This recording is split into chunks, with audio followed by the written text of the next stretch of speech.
Hey everyone, thanks for joining us on the Week in Review. I'm Amanda Vinicky. During his annual budget address, Governor J.B. Pritzker issues a stark warning, not about the state's finances, but about his fear that the United States under President Donald Trump is going down the path of Nazi Germany. My oath is to the Constitution of our state and of our country. We don't have kings in America, and I don't intend to bend the knee to one. Gaining national attention and blowback. I'm personally offended that I had to sit here and repeatedly hear the governor of this state accuse members of my party as being Nazis in a lazy trope. As for the budget, Pritzker says it's not dire, but Illinois must keep spending tight. For our spending must reflect reality.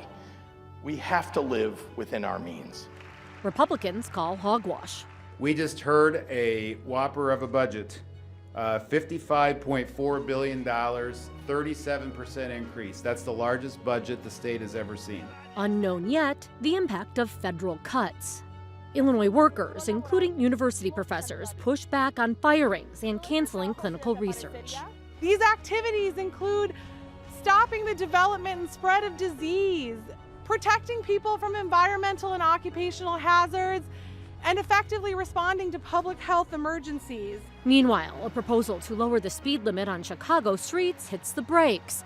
The mayor's plan to issue bonds for infrastructure stalls too, and Anjanette Young says she's disappointed to still be waiting for the city to take action, limiting no-knock warrants. My case forced a conversation about change, but conversations aren't enough. The injustices I endured continues to happen. The leaders who vowed to fight for change and justice have not followed through. And now to our Week in Review panel. Joining us are Tina Svandelis from the Chicago Sun-Times, Olivia Olander of the Chicago Tribune, Shia Kappas from Politico, and Block Club's Chicago's Michael Liptrot. Now let's get to it. I'm going to start with you, Tina. It is no secret that Governor Pritzker is not a fan of President Trump, but he's really ratcheted it up this week during his State of the State address on Wednesday. Why? Well, as you've said, we've heard him call up everything a fascist, a racist, everything in the past 6 years or so. And so during his address, he did kind of liken the Trump administration to Nazi Germany. And it was like kind of a weird timing of it. It was the bottom half of his budget address, which was about 35 minutes. We were waiting for what's the attack going to be on Trump, and it was kind of in this coded language. It wasn't as overt as the language that he has used in the past. But he basically said, we have to pay attention to what's going on, and that the uprising in Nazi Germany came very quickly. Obviously, there was some blowback, which you mentioned, of a lot of Republicans saying, hey, you know, if we support Trump, doesn't mean that we're Nazis or that we support this movement. So I think that kind of hit a chord in a different way than if he were to use that more overt language that he had been using. Well, and in fact, the governor seemed aware that some would accuse him of taking it too far or call him an alarmist, and he addressed that criticism head on. If you think I'm overreacting and sounding the alarm too soon, consider this. It took the Nazis 1 month, 3 weeks, 2 days, 8 hours, and 40 minutes to dismantle a constitutional republic. And all I'm saying is that when the 5-alarm fire starts to burn, every good person better be ready to man a post with a bucket of water if you want to stop it from raging out of control. Olivia, there was a lot of blowback, but some folks saying that this was necessary. They appreciated hearing a Democrat speak up like this. What's the reaction? Yeah, exactly. I mean, definitely there was room for blowback. It's a big accusation to make, but also huge. I think Democrats nationally are kind of looking for a leader, and there isn't really one right now. And I think if Pritzker didn't take this opportunity to at least, you know, show what he has, show his opinions right now, and show where he wants Illinois to be, it would have been kind of like a missed political opportunity for him. So even though it was kind of strange to be in the chamber and have all these like kind of technical budget things, and then this come into the second half, most people don't perceive it that way, I think, and I think they would just see this clip and see that's who Pritzker is right now. And Shia, Republicans say that this is just him trying to make a national name for himself. The governor in his address said, no, this isn't out of ambition. This is because I truly believe and I want to defend the Constitution as an American citizen. So did it work in getting this national attention? Yes, Rachel Maddow led her show with it for 3 minutes, which is pretty amazing. And I do think that Pritzker, this is really a personal thing for him. I think he would be talking this way if he wasn't running for governor, if he wasn't running for president. We don't know if any of those will even happen. This is something that is very personal. He built the Holocaust Museum here in Illinois. He's very in touch with people who survived the Holocaust. It's so important to him, and I think for that reason, because he's a student of that era, he knows and draws parallels to that, and that's why he spoke so passionately about it. It's really effective politics when you think about, like you said, just his personal tie to it. And the timing of this in relation to just the state of the White House right now, where you have tweets like, he who saves the nation violates no laws.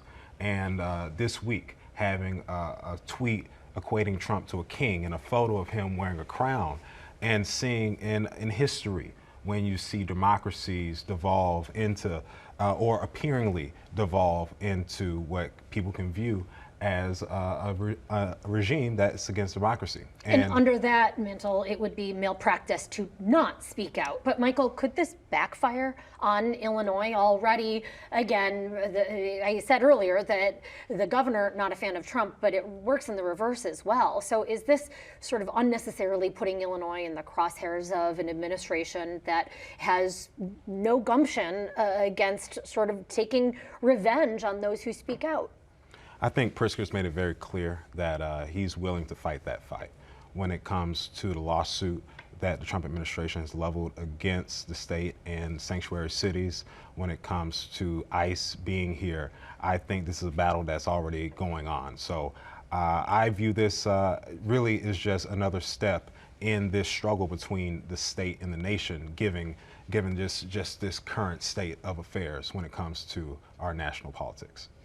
Now, this comes as Trump and his closest advisor, some would say, given what is going on, henchman Elon Musk, are carrying out massive firings and layoffs. Their allies say that Trump was elected to make government more efficient, as laid off EPA workers held a rally against the actions this week in the Loop. If there's no one working on environmental health, safety, if there's no one at the IRS, if there's no one at the EPA, if there's no one at the FDA, all of America will be unsafe. It's not federal workers who are your enemy. It is people who put profits over workers.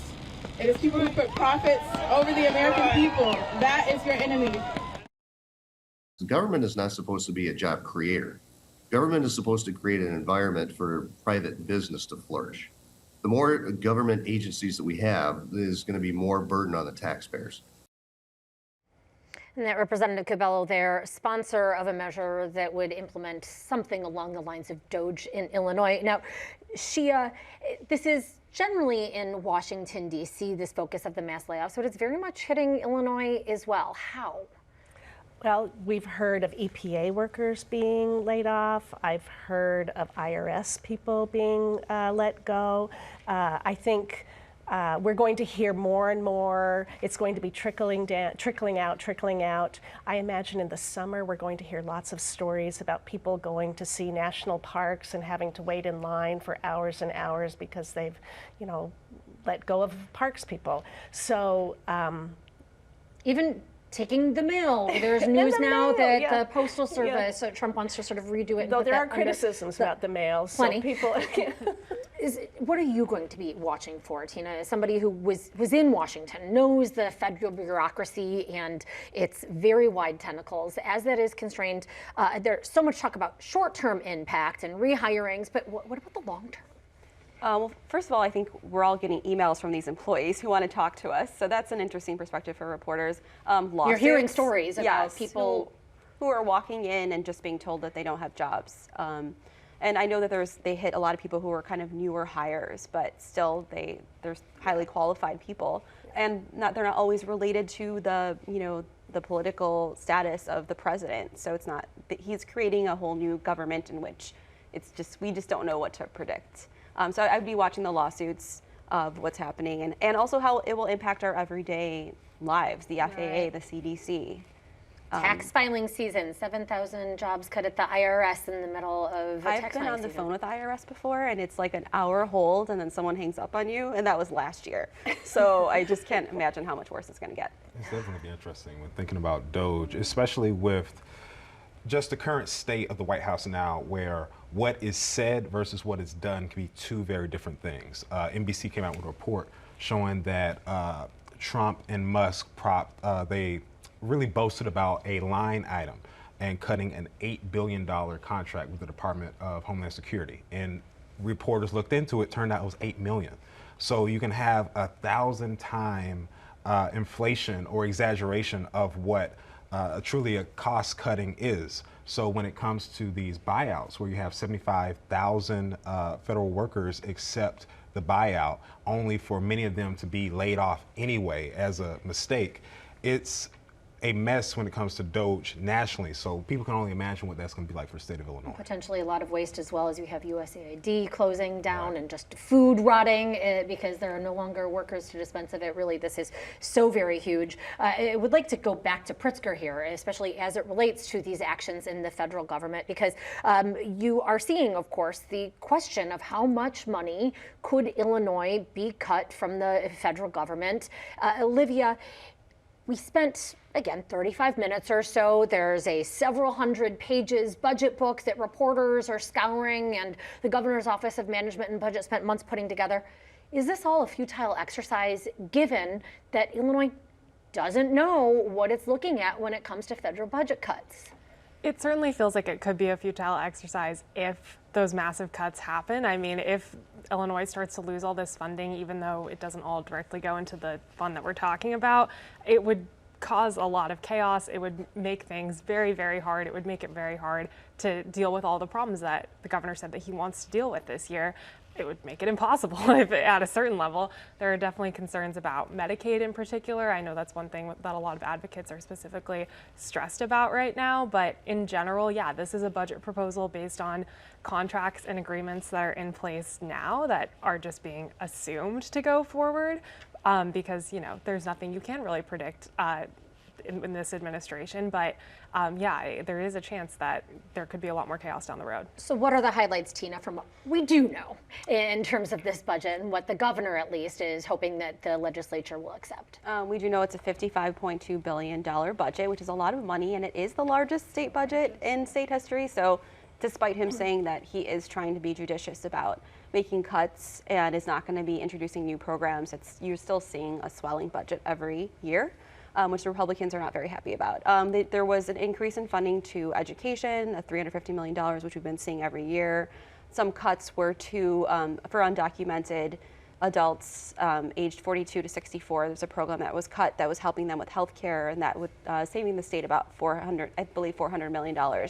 So that was a big one, and we do anticipate a fight with that, particularly with the Latino caucus, because they want to stand up for their community, and a lot of people need help with that right now. So Shia, what is the prerogative there? The governor has said that he will stand up for those who are undocumented, for the immigrant population, and he had backed this program previously. So why is he now cutting it, or proposing to anyway, eliminate it? It was such a big deal to get that passed. I mean, Pritzker supported it, the Democrats in the General Assembly supported it, and to see it go is a surprise. So is it political cover for him? Is he trying to say, I'm not spending money against all these accusations from Republicans that Illinois isn't spending that much on undocumented or residents? Or well, Democrats I talked to said it's a working document. It's not final until it's final. So I think, like Tina said, who knows what happens after they talk it through, and there'll be the Latino caucus will push to change that. Maybe they'll adjust the ages, who knows. Is Pritzker risking anything by separating himself from the Latino or the immigrant advocate community by even proposing this, though? He sure is getting a lot of criticism that he hasn't before from the Latino caucus and the Black caucus. That was unusual. After previous budgets, we hear a lot of cheering from those groups, and I think they were much more subdued or outright critical of the budget. I thought it was funny when he gave the speech, there was a point where he said, if you come to me and want a new program, you're going to have to be willing to cut something. And it was the first time you saw the Republican side of the chamber clapping and the Democrats were kind of quiet. They're a little bit scared. Yeah, I think, and Republicans too, across the board, I think everybody's just wondering what is going to happen. Nobody knows. And well, and so Michael, as Tina indicated, there is an increase that goes toward Illinois schools, but it is nowhere near the magnitude that CPS and the Chicago Teachers Union had been calling for. And I want to read a notice that I got from the CTU, and it said, we asked for full funding for CPS. They've been putting that toward about $1 billion. And they say, and Pritzker proposes banning cell phones. So what is the future for education here as you have so much of CPS negotiations really riding on and expecting more money from the state, and Pritzker coming forward as expected, not coming through with it? I think that this, well over the past 6 months to a year with CPS, has been kind of the finger pointing of who is going to pay, from the city to the state. And it is ultimately Pritzker right now is hoping for what would be his seventh balanced budget as governor. And as she was saying, he's very clear at that is his focus, to make sure that the state continues, despite all of what's going on nationally and all what's going on with federal funding, that he keeps that streak of a seventh balanced budget. And realistically, that is going to hold back progress. And so expecting something out of the ordinary from what has been granted before is definitely a big ask right now when it comes to the State House. The CTU also mentioned, how is he going to protect certain students who would be under attack, like transgender students and disabled students? They were upset about that as well, that he should have addressed something. Instead of saying we have so much uncertainty in the federal government, how are you going to protect students across Illinois? And Black legislators as well, upset that he didn't specifically, particularly during Black History Month, give a shout out and dedicate particular funds. Olivia, we have several months now that the General Assembly is going to be discussing this, figuring out their own budget. What are the key battles you're going to be on the watch for? Definitely the funding for healthcare for immigrant adults. That's going to be a huge one. It's $400 million out of a $55 billion budget. I mean, it's still a big amount. So that'll be one. Another one that we didn't see anything about in this budget is the transit funding cliff, which the governor and others in leadership have said is because we kind of have to negotiate like the reforms first and the structure first of how that would look. But that's also a potentially huge amount of money that the state could be on the hook to pay. And that has not been really discussed or proposed at all at this point from the governor's office. I almost read that as there is no tax increase as part of this proposal now, but if the money for transit is going to come through, there's going to be one in some capacity. Fair? Fair. All right, fair. F-A-I-R and F-A-R-E, perhaps. So the governor talking about an increase at the fare box as well. Speaking of transit, let's move to the speed limit. She pushed to lower the speed limit to 25 miles an hour on city streets, failed to pass in the city council this week, despite members of the Progressive Caucus pointing to studies that this would save lives, particularly in more underserved areas where residents are Black and brown, and there is a disproportionate share of ticketing already going on. So, saving lives, why didn't that pass? Well, I can see both sides personally, as somebody who gets a lot of tickets in the city. The Black Caucus is concerned that it increases fines and fees to a community that shouldn't be having to pay so much, and it would just make it worse for people in those neighborhoods. But you're right. It saves lives, so that's the debate. And at some point, they're going to they'll adjust the speed limit number, I guess, before they come to a conclusion.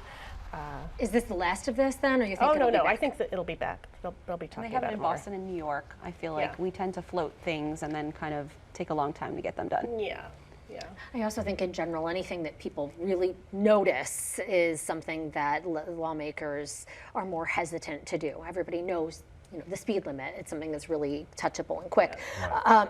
Michael, over to you, because people driving by say the United Center could be seeing some changes. You have done reporting on the greenlighting of a, $7 billion redevelopment program, the 1901 project. What is this going to look like near the United Center?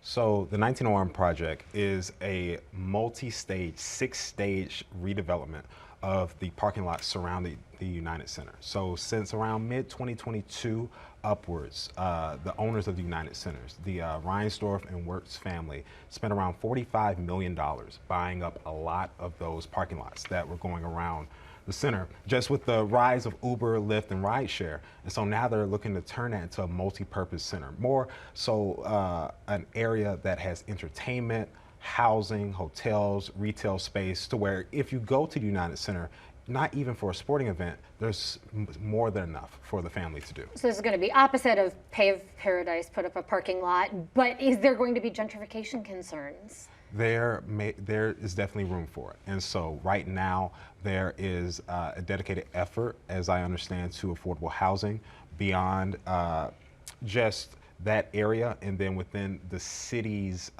mandates for affordable housing when it comes to developments, especially when thinking about the community of the Near West Side.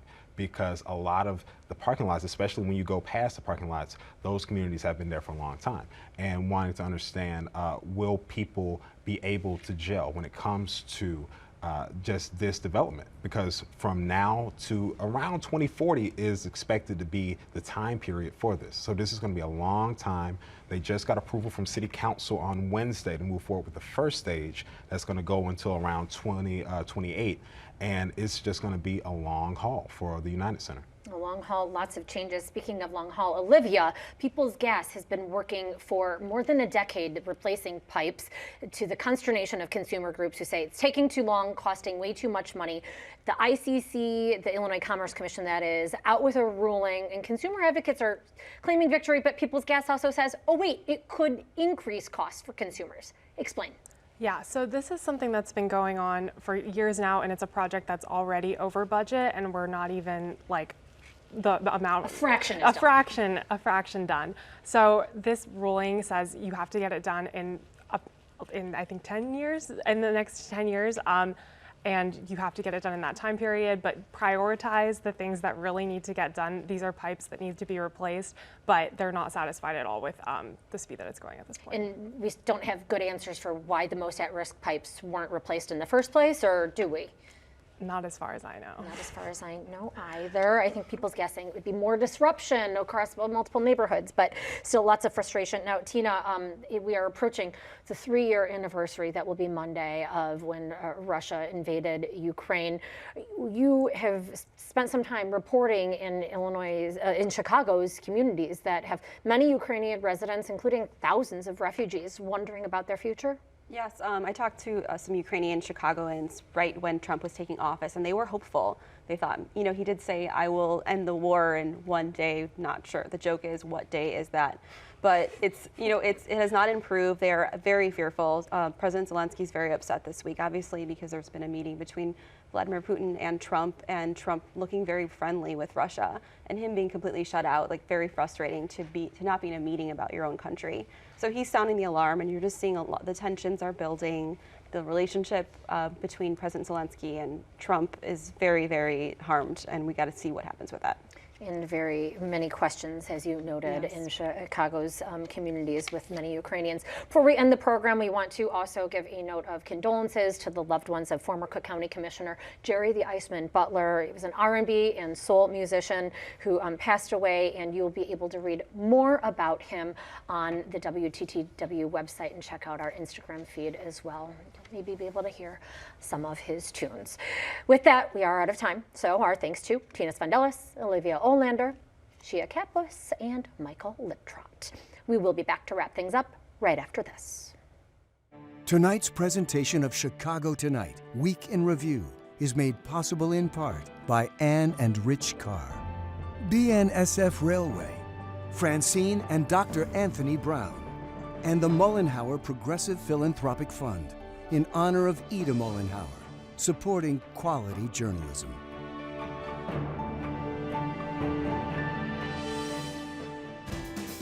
Chicago Tonight is made possible in part by the Alexandra and John Nichols family. The Polk Brothers Foundation. Additional support is provided by